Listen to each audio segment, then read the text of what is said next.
God is good. Dios es bueno. Dios es bueno. Espero que le hayan entregado las notas para el mensaje. Lo hacemos porque el mensaje, además de ministrar nuestras vidas, es una enseñanza que vale la pena retener y aprender y compartir con otros. Así que usted no va a ser de esos cristianos que no se acuerdan el miércoles de lo que se habló el domingo porque le dimos notas. ¿Ok? Así que si no la tiene, levanta los pies. Levante los pies y le van a traer, levante las manos y le van a traer las notas ahí donde usted está. Solamente levantar la mano o puede levantar los pies y ir a recogerla allí. Muy bien. No hay lugar más alto, más grande que estar a sus pies, y dice, y allí permaneceré a los pies de Cristo. Tremenda la oración y tremendo el compromiso que estamos asumiendo delante de Dios, porque el canto tiene que ser algo más que un canto, tiene que expresarse y reflejarse en nuestras vidas. Así que si yo le digo al Señor, allí permaneceré, es serio el compromiso. No es solamente que voy a estar a los pies un par de horas al día o un par de horas a la semana o el domingo en la mañana. Yo voy a permanecer a los pies de Cristo porque ese es el mejor lugar. Y usted se preguntará, ¿cómo lo hago? Bueno, ahí veremos entonces la enseñanza para este día. Vamos a hablar en el día de hoy, vamos a comenzar de hecho una serie de mensajes que tienen que ver con la gloria de Dios y de nosotros vivir para la gloria de Dios. El domingo que viene tenemos un predicador invitado a estar con nosotros, el hermano Emanuel Roque, que es el misionero catalítico de la Convención Bautista de la Florida para las iglesias hispanas. Él va a estar con nosotros el sábado en la reunión de oración, en el concierto de oración, y va a estar también con nosotros el domingo para ministrarnos la palabra de Dios. Así que ore por él y ore por todo lo que va a estar ocurriendo este próximo fin de semana. Hemos orado, vamos a la palabra. Isaías capítulo 43 es el verso que le da fundamento a lo que vamos a estar compartiendo en esta serie. Isaías 43 y el verso 7, que dice el verso 7: todos los llamados de mi nombre, para gloria mía los he creado, los formé y los hice. Una pregunta en la que la mayoría de los cristianos coinciden en la respuesta tiene que ver con la razón por la que Dios hizo al hombre.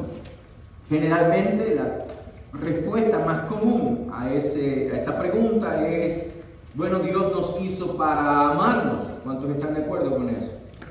Dios nos hizo para amarnos.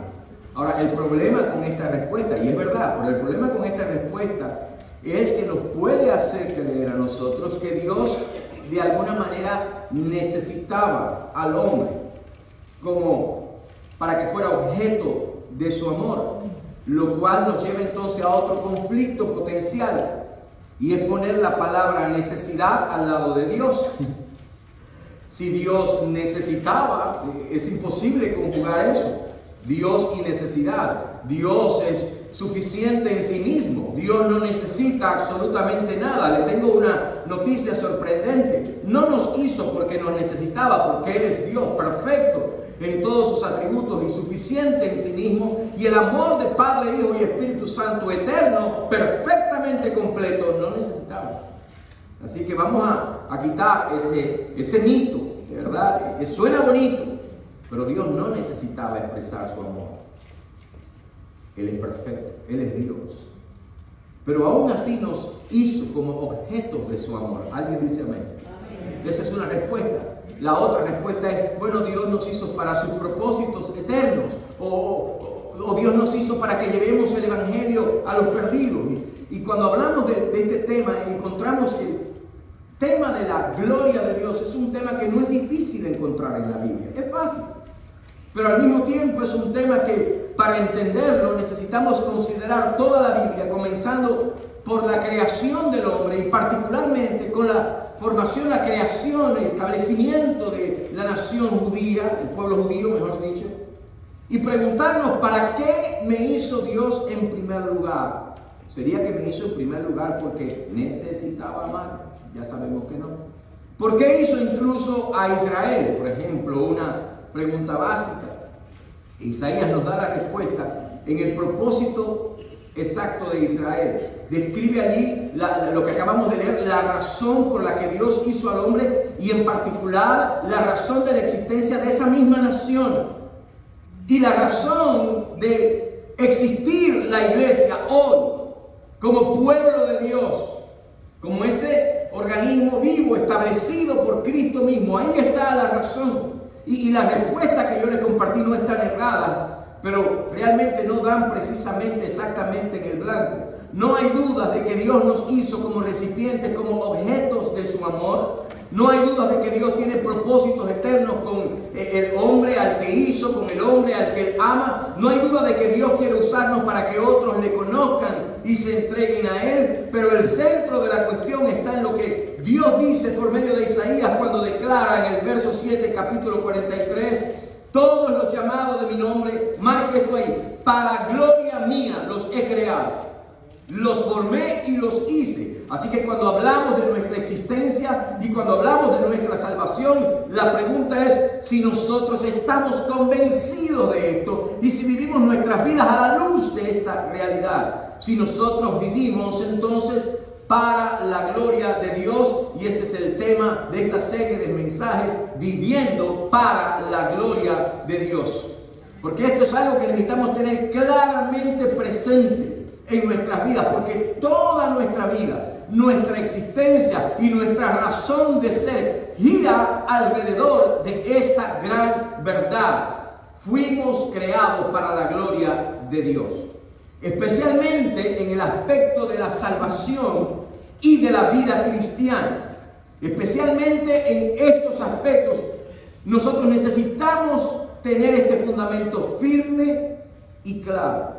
Porque si no tenemos esto claro, fuimos creados y existimos para la gloria de Dios, fuimos salvos incluso para la gloria de Dios, podemos confundirnos y pensar lo contrario. ¿Sabe lo que es lo contrario?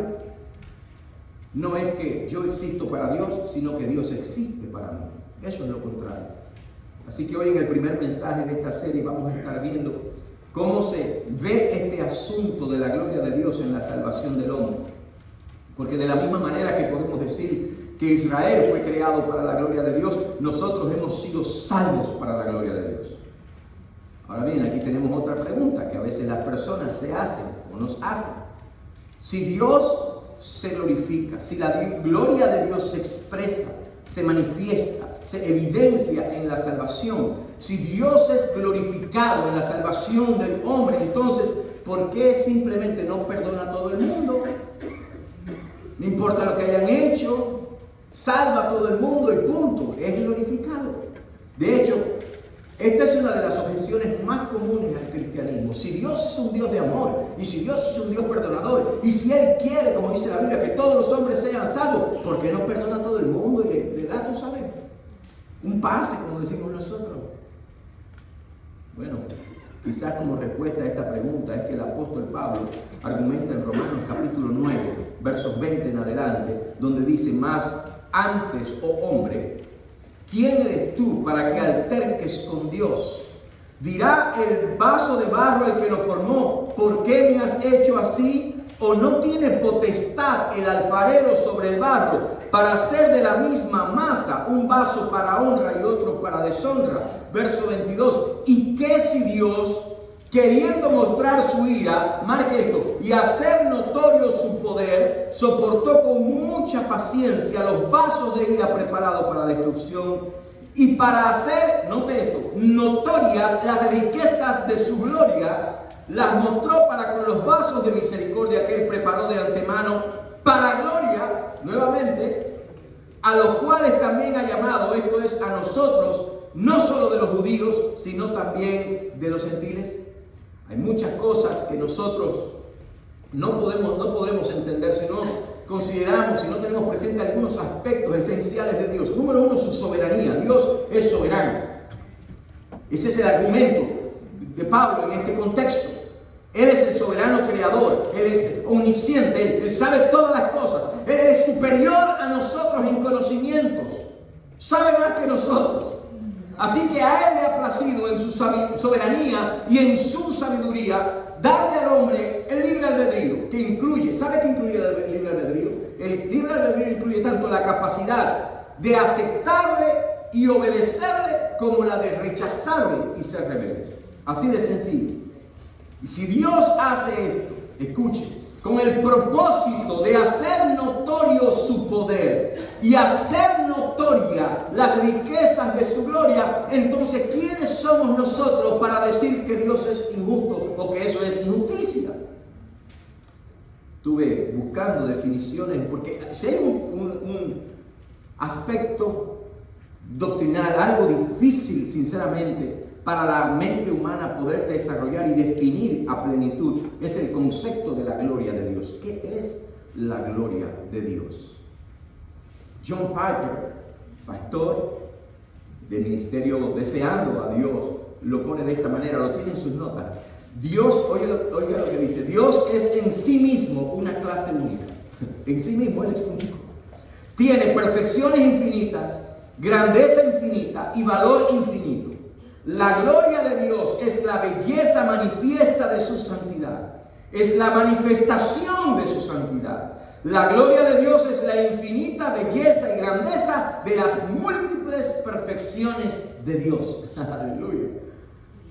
The Gospel Coalition, Christopher Morgan, un teólogo también, lo pone de esta manera, un escritor de teología, lo pone de esta manera. La gloria de Dios es la magnificencia, el valor, la belleza y la grandeza de sus múltiples perfecciones, las cuales despliega en sus actos creativos y redentores para dar a conocer su gloria a los que están en su presencia. La gloria de Dios no podemos humanamente definirla con precisión y exactitud exhaustivamente, porque Dios es único en su clase y su gloria tiene que ver con su pureza, con su santidad, con la hermosura de su carácter y sus atributos. Su gloria se pone de manifiesto en la creación. El salmista dijo: los cielos cuentan la gloria de Dios y el firmamento anuncia las obras de sus manos. Su gloria se ve en sus actos de amor, en todos sus atributos perfectos. Su gloria se ve en su poder, e incluso se ve en su juicio, en su santidad. Su gloria se ve en la salvación, en la redención del hombre. Alabado sea el nombre de Dios. Es por eso que el propósito final de Dios, en todas las cosas, incluyendo nuestra salvación, es su gloria. No nos equivoquemos en eso. Es su gloria. Nosotros existimos para su gloria. Él no existe para mi gloria. Ahora mire dónde está el problema de pensar y a veces exigir que Dios salve a toda la humanidad. ¿Recuerda la pregunta? Si Dios es amoroso, misericordioso, perdonador, y Él recibe gloria en salvar y redimir al hombre, ¿por qué no perdona a todo el mundo y lo salva? Bueno, si Dios hiciera eso, pasarían varias cosas. En primer lugar, no sería justo. Sencillo. Eso no es justicia. Perdonar a todo el mundo, justos e injustos, y librarlos. Segundo, no sería verdadero, es decir, no sería fiel a lo que Él mismo ha dicho. ¿Vio el problema con esto? Y en tercer lugar, no haría notoria su gloria. Así no se manifiesta su gloria, porque en la injusticia y en la falta de verdad, de fidelidad, de integridad, no se manifiesta gloria alguna. Vamos a poner eso en la vida práctica, vamos a hacer un entre paréntesis aquí y voy a repetir eso. En la falta de integridad, en vivir de manera que no se vive la verdad, no hay gloria en eso. Por lo tanto, Dios no puede hacer eso. ¿Sabe por qué no haría notoria su gloria? Porque entonces, si Él hiciera lo que muchos exigen y demandan, que perdone a todo el mundo y les dé un pase, los deje ir, que lleve a todo el mundo para el cielo. ¿Sabe cuál es el problema con eso? Que entonces está poniendo al hombre en el centro del universo, como lo más importante del universo. Por lo tanto, hay que darle un pase, porque es lo más importante, y no está poniendo a Dios en el centro del universo.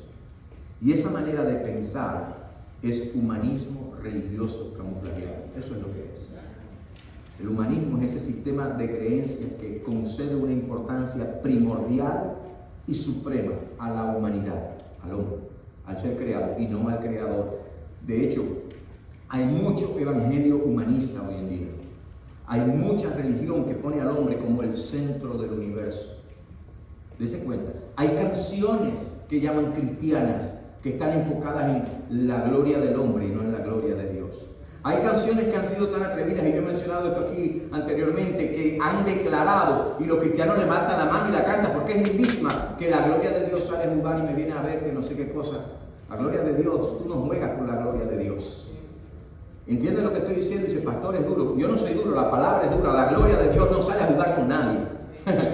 La gloria de Dios me hace ir sobre mis pies y humillarme. Y me deja ganar cuando me viene a ver. ¡Qué barbaridad es esa! Cristiano, sepa lo que cante, analice lo que cante, que sea bíblico lo que usted canta. No hay verdad en eso. Mucha religión que pone al hombre como el centro del universo. Y esa canción en particular que estoy hablando es una canción humanista, camuflajeada, religiosa. Eso es lo que es. Porque pone al hombre como que Dios tiene que vivir y existir para el hombre. Cuando la Biblia me enseña a mí que es todo lo contrario. Para gloria mía te puse en esta tierra, dice Dios, y no al revés. Alguien dice amén esta mañana. Yo sé que eso no es algo fácil de decir amén porque a usted le gusta la canción, pero I'm sorry. It's what it is. It's what it is. Es la palabra. Es la palabra. Y algunos capaz están pensando, no, el pastor está exagerando. No, está bien. That's your choice, my friend. Esa es su opción. La gloria de Dios no es una cosa sencilla. No es una cosa sencilla. Y aunque en su forma más dura, el humanismo es generalmente ateo, en ocasiones esta filosofía se mezcla con la fe cristiana y produce este tipo de adoración, este tipo de sermón, que yo le llamo un híbrido, le llamo un cristianismo antropocéntrico. Eso es lo que es. ¿Sabe qué es antropocéntrico? Centrado en el hombre, no en Dios y su gloria. Y hay un gran peligro en eso.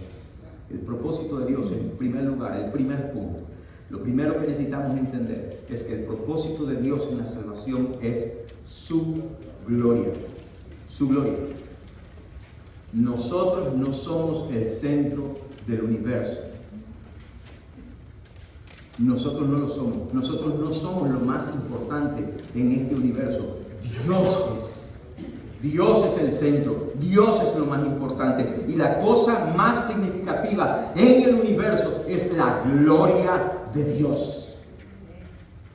Quizás en parte por esto que el salmista inspirado dijo en el Salmo 19, verso 1, los cielos cuentan la gloria de Dios y el firmamento anuncia la obra de sus manos. Yo le voy a decir que hay 150 cantos mínimo en la Biblia que tienen una letra más linda, más pura y más contundente que la que cualquier canción cristiana pueda decir o cantar acerca de la gloria de Dios. Lea los salmos. Lea los salmos. ¿Quieres cantar la gloria de Dios? Canta el Salmo 19, verso 1, donde no dice que la gloria de Dios sale a pasear y me deja ganar cuando me viene a ver. Dice, los cielos cuentan la gloria de Dios.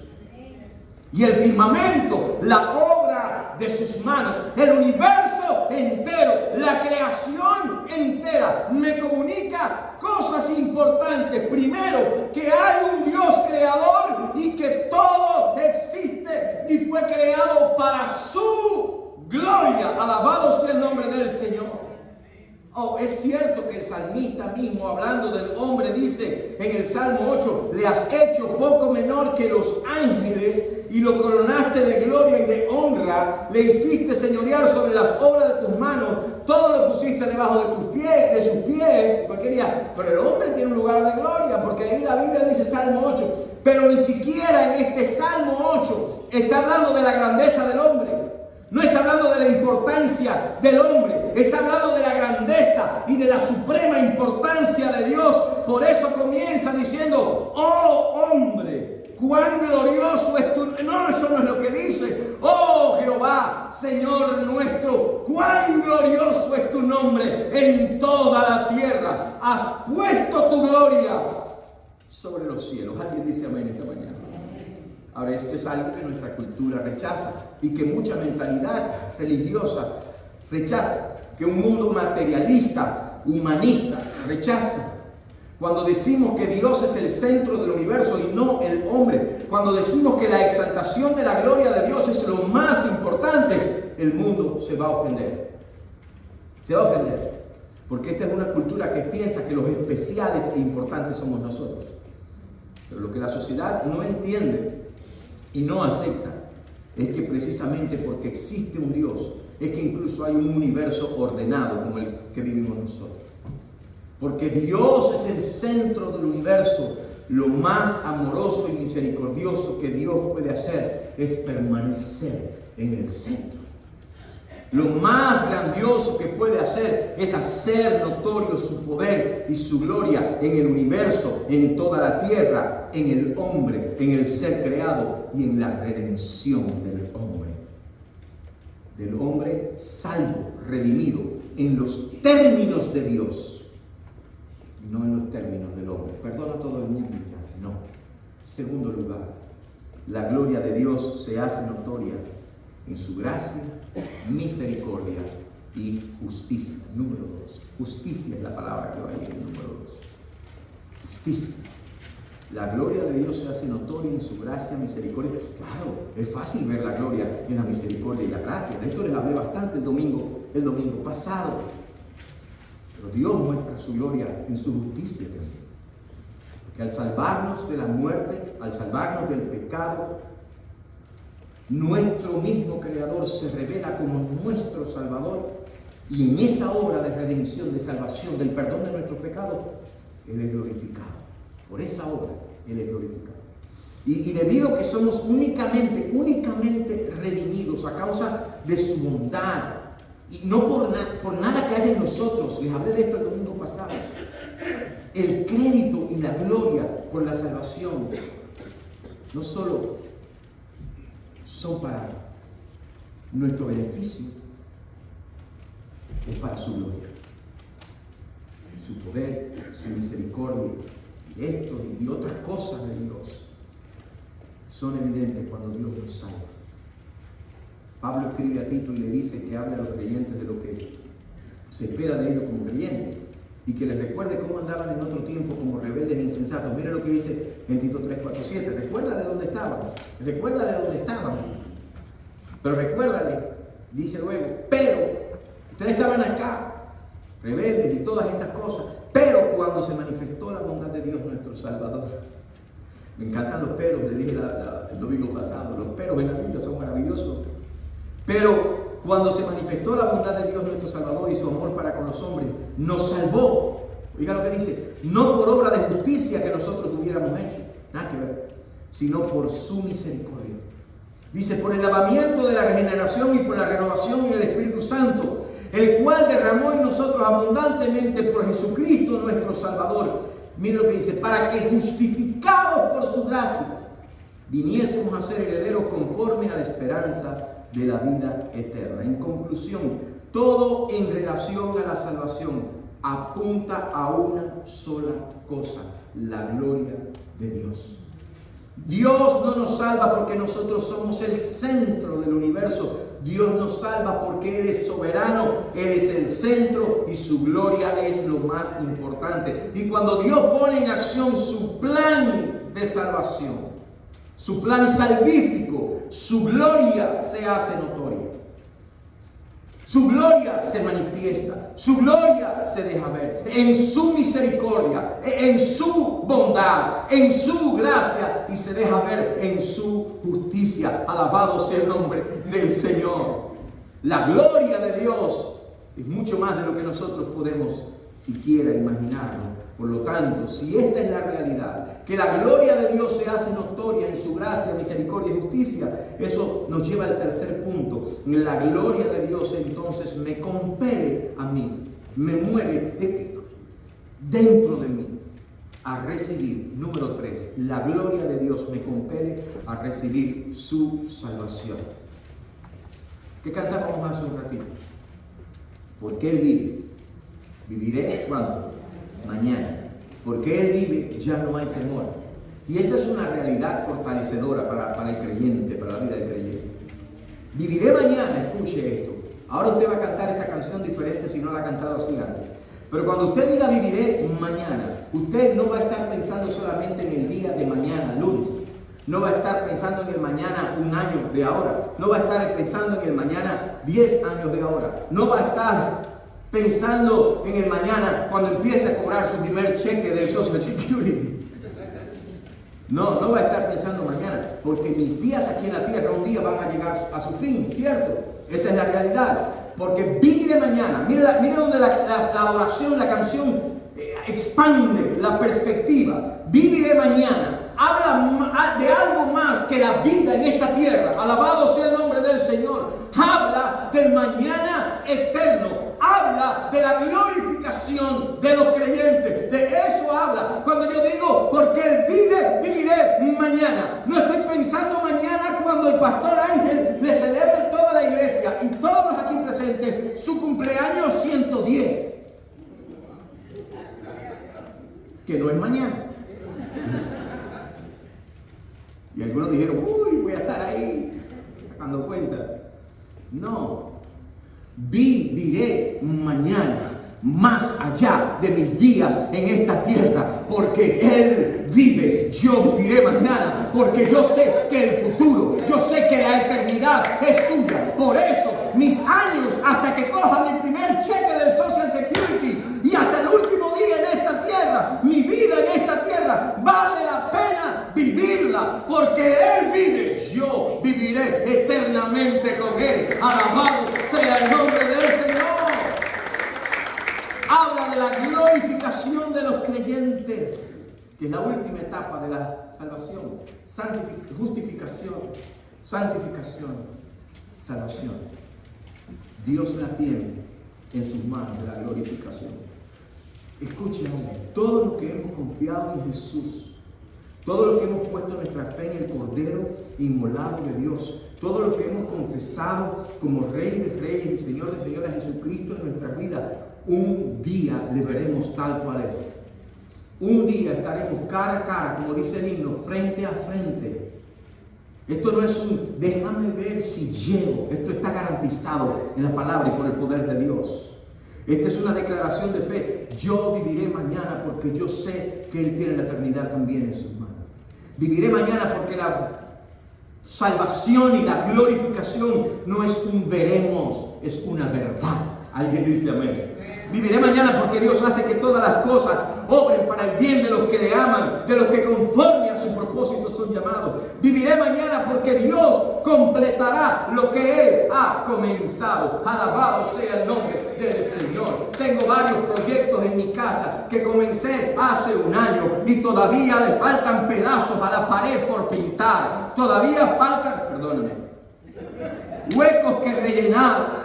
Todavía faltan bombillos que cambiar. Porque yo empiezo muchos proyectos, pero no los termino. Pero de la palabra del Señor me enseña que lo que Él comienza, no lo termina solamente, Él lo perfecciona hasta el día de Jesucristo. Alabado sea el nombre del Señor. Aleluya. Y espero que no sea el caso del hermano Jaime en la remodelación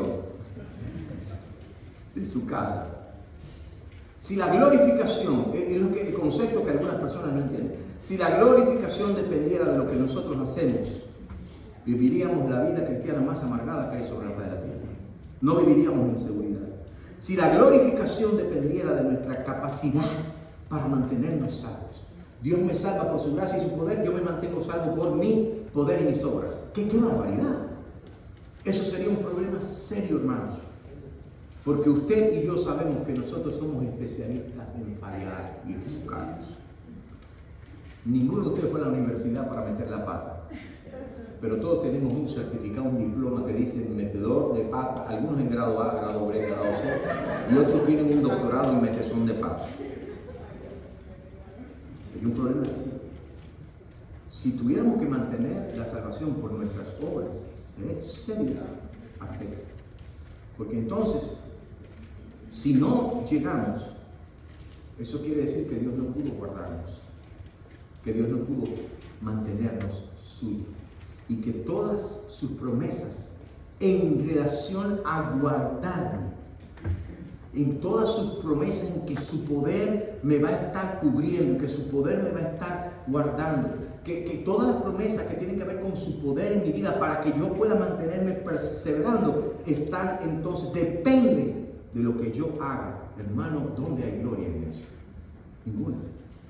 Pero el que conoce su palabra, el que conoce a su Dios, está, como dijo el apóstol Pablo en Filipenses 1:6, persuadido de esto, que el que comenzó en vosotros la buena obra la perfeccionará hasta el día de Jesucristo. Pero hay algo que no podemos pasar por alto, y debo decir eso, porque la predicación completa y fiel, íntegra del Evangelio debe incluir otra realidad. Mientras que por un lado la glorificación de los creyentes está garantizada por el poder de Dios y la obra de Cristo, está segura en sus manos. Yo viviré mañana porque Él tiene el futuro en sus manos. Por otro lado, hay que ser claro, este es el Evangelio. Por otro lado, la condenación de los que rechacen la oferta de salvación también está segura. Así de sencillo. Quisiera ponérselo de otra forma, pero no hay. Esa es la cruda realidad. Juan 3, ¿cuántos conocen Juan 3:16? ¿Cuántos conocen a Juan? David, no. Juan 3:16. ¿Qué dice Juan 3:16? Porque de tal manera para que todo aquel que no se pierda. ¿Cuántos conocen el 17 y el 18? Porque el 17 dice, porque no envió Dios a su Hijo al mundo para condenar al mundo, sino para que el mundo fuera salvo por Él. ¿Saben lo que dice el verso 18? Ahora su Biblia. El que en Él cree no es condenado. Pero el que no cree ya ha sido condenado porque no ha creído en el nombre del unigénito Hijo de Dios. Esto es mano, esto es Biblia. Yo espero que usted venga aquí a querer aprender de la Biblia y que las cosas que usted considera que yo estoy hablando con mucha fortaleza o muy fuertes, muy exigentes, que las compare a la luz de la palabra, haga como los cristianos de Berea. Déjenme decir si lo que el pastor está diciendo es verdad. Aquí está. Cuando hable de Juan 3:16, no ignore el 17 y el 18. Esta es realidad. Y eso es lo que nos mueve a buscar el perdón de Dios. Esa es la realidad que nos mueve a hablar a otros del perdón de Dios. El destino eterno de cada persona depende de Jesucristo, de lo que haga con Cristo. Una eternidad con Él si te arrepientes y te entregas a Él, garantizado. Pero una eternidad separado de un lugar de condenación llamado infierno. Yo lo digo como lo dice la Biblia, así lo llama. La única manera de escapar de la muerte eterna, la condenación eterna, es la separación eterna del hombre de Dios. Yo les he mencionado eso mismo. La única manera de escapar de eso es poniendo tu vida en las manos horadadas de aquel que venció la muerte. Él fue crucificado, Él pagó el precio por el pecado. Por lo tanto, cualquiera que pone su fe y su confianza en Él, cualquiera que le reconoce y confiesa sus pecados, puede ser alcanzado por la gracia y perdonado por la misericordia de Dios. Y yo necesito llegar a un punto en mi vida en que me dé cuenta de que por el pecado, a causa del pecado, no estoy viviendo para la gloria de Dios. A un punto en el que entienda que por el pecado en mi vida estoy destituido de la gloria de Dios. A un punto quizás como cristiano ahora, no creyente, que mi vida refleja cualquier cosa, incluso algunas cosas buenas, pero que en el fondo no estoy viviendo para la gloria de Dios.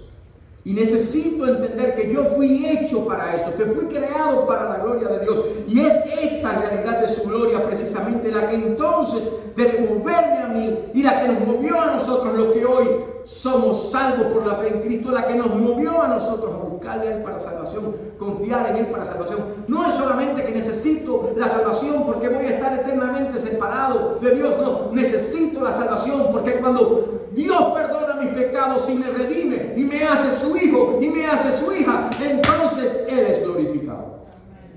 Confiar en Él para salvación. Esta semana le recitaba a mi prima el poema que dice, ustedes lo conocen muy bien, estoy seguro, famoso. No me mueve mi Dios para quererte el cielo que me tienes prometido, ni me mueve el infierno tan temido para dejar por eso de ofenderte.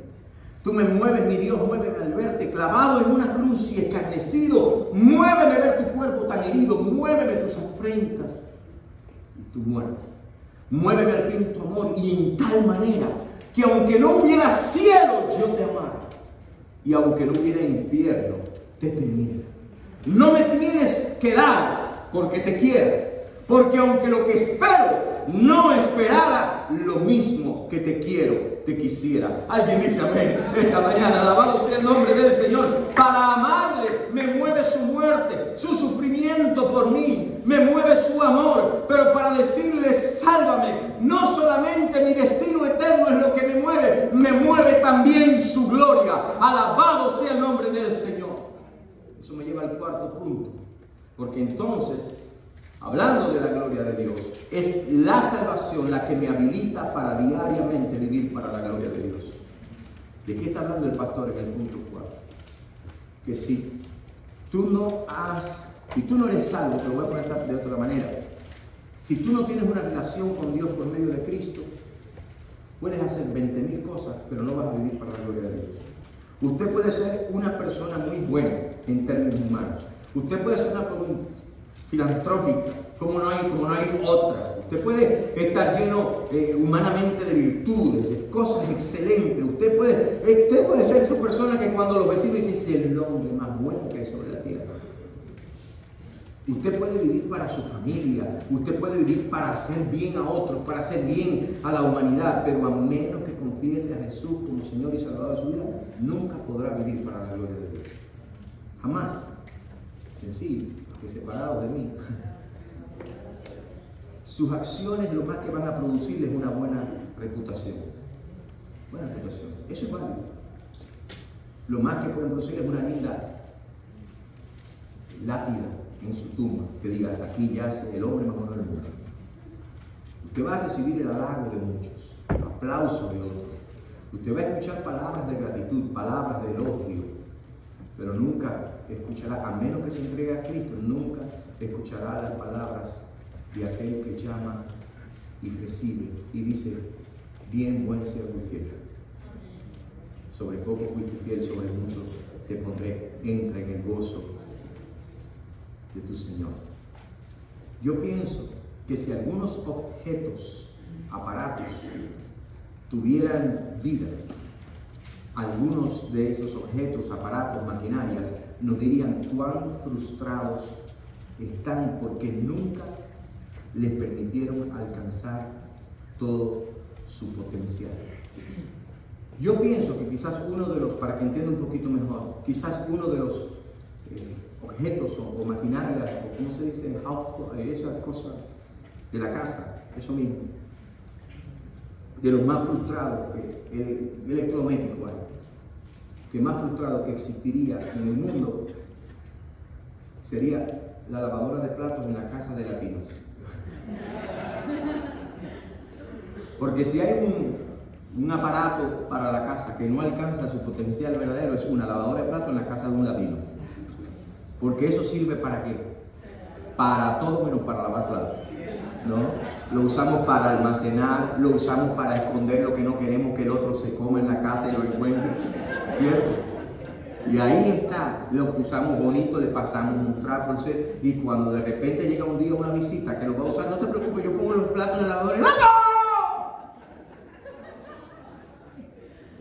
Gasta mucha agua, mucho jabón y mucha corriente. Cualquier semejanza con la realidad no es pura coincidencia. Nunca alcanza su verdadero potencial, porque fueron hechas para lavar platos, no para almacenar ollas. Y se imagina, ahora póngalo de esta manera, usted llegar al final de su vida y haber hecho cientos de cosas, la gran mayoría de las cosas buenas, y cuando termine tu vida darte cuenta que aquello para lo que fuiste hecho en primer lugar nunca lo hiciste. ¡Wow! Pero si estás respirando, no tienes que quedarte como lavador en casa de la tía. Todavía puedes. Todavía puedes, porque Dios te ama. Tiene un propósito para tu vida y Él quiere perdonarte hoy para que tú te conviertas en la persona que Él quiere que tú seas. El propósito de Dios en la salvación es su gloria. La gloria de Dios se hace notoria en su gracia, en su misericordia y justicia. La gloria de Dios me compele a recibir su salvación. La salvación me habilita para diariamente vivir para la gloria de Dios. En quinto lugar, la gloria de Dios me mueve a proclamar su salvación. Último, la gloria de Dios me mueve a proclamar su salvación. Hay muchas razones por las que la iglesia tiene que estar activamente envuelta en la proclamación del Evangelio. Hay más que suficientes razones por las que cada creyente debe proclamar a Cristo y anunciar su salvación. Suficiente. Si pregunto, vamos a coincidir en muchas cosas. Primero es la misión que Dios nos ha dado. Dios nos encargó, tenemos que cumplir, obedecer a Dios, es un mandamiento. Otro punto podría ser, sabemos que las personas que mueren sin Cristo pasan una eternidad separada de Dios, eternamente separada de Dios. Eso porque debemos hacerlo porque somos embajadores a quienes con el amor de Dios constriñe, el amor por Cristo. Porque somos embajadores que rogamos a los hombres reconciliados con Dios, como dice el apóstol Pablo, 2 Corintios 5:14. Estas son muchas razones por las que hacemos misiones, por las que debemos proclamar el Evangelio.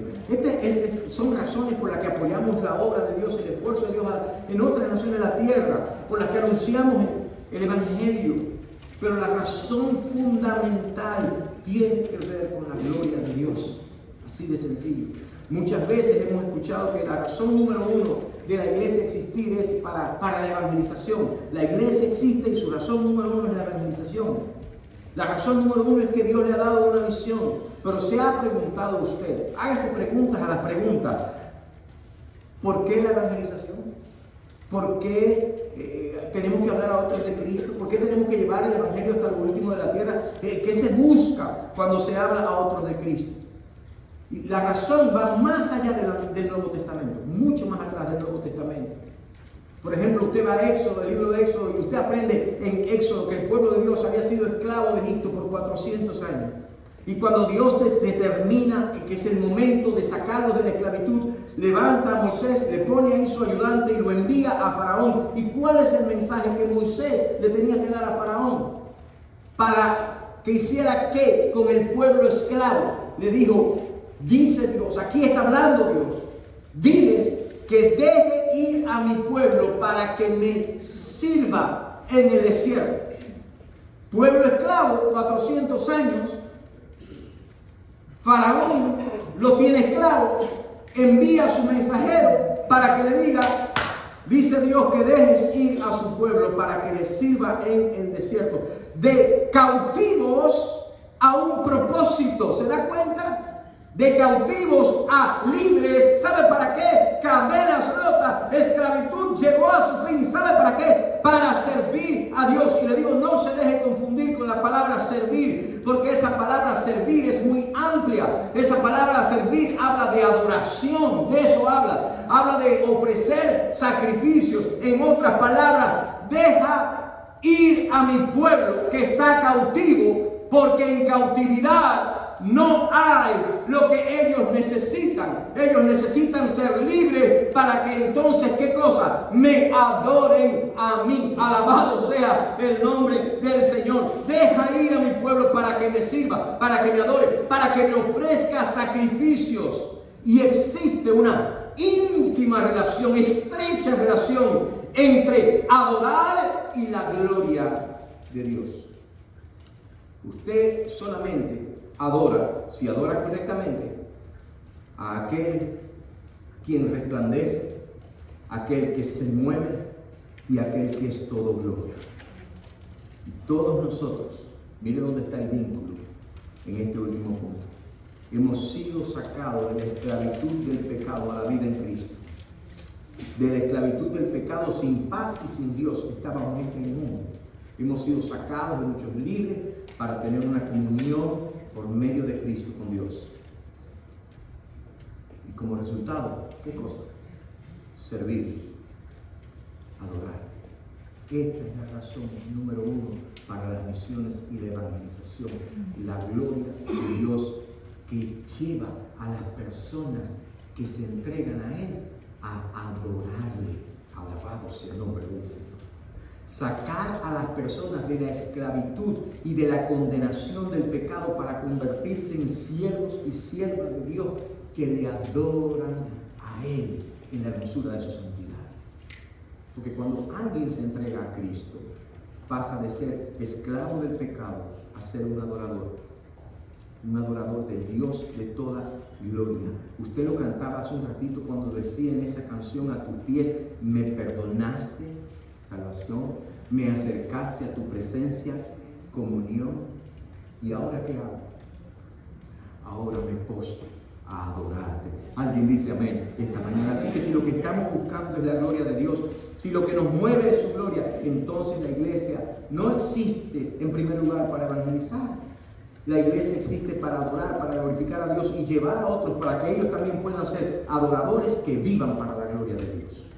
Y a lo largo de la Biblia vemos que esta es la razón fundamental que nos mueve. En Primera de Crónicas 2:24 dice: cantad entre las gentes su gloria y entre los pueblos su maravilla. Esto, hermano, es lo que estaba pensando cuando leíste aquella porción el viernes en la noche.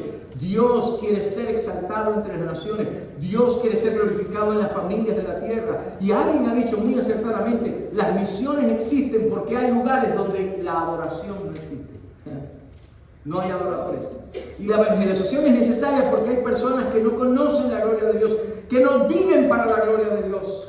Gente que fue creada con un propósito, pero aún no están en el propósito. Así que la próxima vez que vea a alguien que no tiene una relación con Dios, no lo juzgue. No diga: ahí va un pecador más.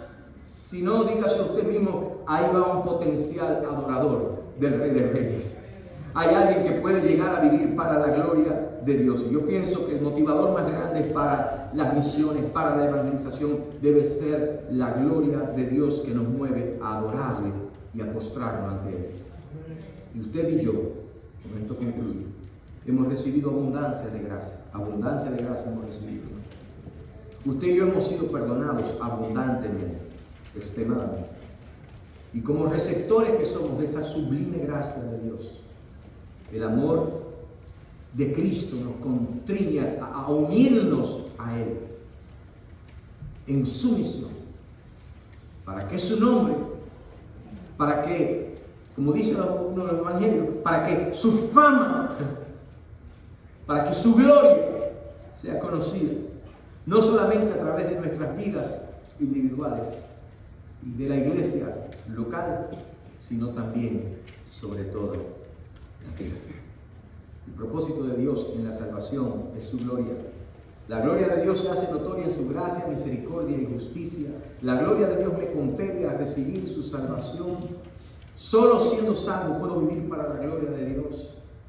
Y la gloria de Dios me mueve a proclamar su salvación. Y quizás alguien hoy deba dar ese primer paso. Dios quiere salvarte. Dios quiere perdonarte y recibirte como hijo o hija de Él. Dios quiere salvarte para que tengas una relación con Él. Sí, porque Él te ama. Sí, porque Él quiere que vivas para Él. Pero Él quiere que vivas para su gloria. Y aquellos de nosotros que ya hemos recibido el perdón de Dios, debemos examinarnos y quizás hacernos algunas de las preguntas que les puse atrás para reflexión. ¿Estoy viviendo para su gloria? ¿Estoy reflejando su gloria? ¿O en qué áreas de mi vida no estoy glorificando a Dios? O quizás preguntarme: ¿me siento movido por la gloria de Dios para llevar su gloria a las naciones, para hablar de su salvación a aquellos que no le conocen? O quizás es otra pregunta que Dios está tratando contigo y necesitas escribir ahí. ¿Quieres ponerte de pie? Vamos a estar hablando de la gloria de Dios luego del siguiente domingo, porque viene el hermano Emanuel a estar con nosotros. Emanuel va a estar con nosotros. Emanuel Dios con nosotros. Emanuel va a estar con nosotros. Pero es bueno que pensemos y miremos nuestras vidas. ¿Sabes por qué? Te adelanto algunas de las realidades de la gloria, viviendo para la gloria de Dios. La gloria de Dios se ve en nuestras vidas, que vivimos para la gloria de Dios, aún hasta en las decisiones que tomamos. Y no estoy hablando de las grandes decisiones, estoy hablando de las pequeñas decisiones que son muchas y tomamos diariamente. gloria de Dios. Estoy viviendo para la gloria de Dios. Esto es lo que voy a hacer. ¿Cómo glorifica eso a Dios? Esto es lo que he decidido hacer. ¿Cómo glorifica eso a Dios? En cualquier área de tu vida. Ok, se lo voy a dejar ahí. Porque tenemos que ir. Pero no se quiere perder la palabra. No se quiere perder. Porque si, hermanos y hermanas, amigos y amigas, si esta es la razón por la que Dios nos puso en esta tierra, si es para esto, es que Dios dice, los hice, para esto los salvé. Ese es el primer punto, la salvación. Te salvé a ti, para gloria mía, para gloria tuya, Angelito, para gloria mía te salvé. Entonces esto debe afectar todas las áreas de mi vida, la forma en que trabajo, la forma en que me relaciono con otras personas, la forma en que sirvo al Señor. ¿Se da cuenta? Vamos allá, vamos allá. La gloria de Dios es lo que me mueve. Quiero tu gloria. ¿Cuántos dicen quiero tu gloria, Señor? Y quiero ser un instrumento de tu gloria. Mírelo de esa manera. Quiero ser un canal de tu gloria. Quiero ser un reflejo de tu gloria. Padre, en el nombre de Jesús, aquí está un pueblo que ha escuchado tu palabra. Señor, en ocasiones tu palabra es dura porque nos confronta. Pero bendita la palabra que nos confronta. Bendita la palabra que no solamente nos informa, bendita la palabra que nos educa y nos transforma. Padre, en el nombre de Jesús. Gracias. Gracias por tu palabra. Gracias, Señor, porque hemos descubierto en la palabra tuya, revelado, claro, abierto, que tú nos hiciste para tu gloria. Objetos de tu amor, vasos de misericordia, pero Señor, para tu gloria. Por eso te exaltamos y te damos gracias y te bendecimos.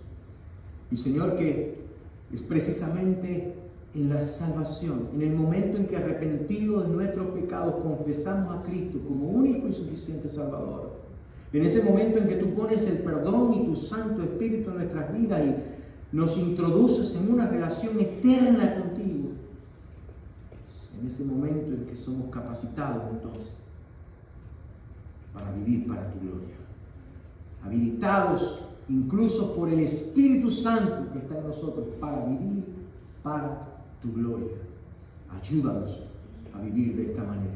Te necesitamos, oh Dios. Perdónanos por las veces que en vez de reflejar tu gloria, aún en las decisiones que tomamos, en cualquier cosa, no lo hacemos. Pero gracias porque en tu misericordia tú eres el Dios de oportunidades. Y Señor, tú no renuncias a nosotros, porque tú eres fiel. Gracias, Padre. Yo te pido que si alguien hoy aquí no te conoce, que abra a ti su corazón y te diga, yo quiero ser un instrumento también de tu gloria. Toma mi vida y haz con ella lo que tú quieras. En el nombre de Jesús.